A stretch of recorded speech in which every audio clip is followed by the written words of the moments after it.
Kaya mo yan, ako nga nun, nakahilas pa ako, nilakad ko yun. Ako lang ito na nilakad last time.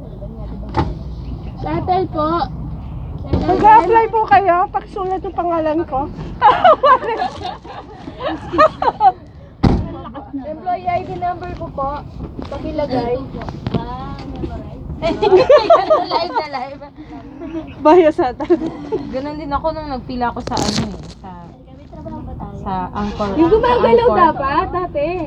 Hindi ko yan, di pa umanda. Ang ganda mo dyan.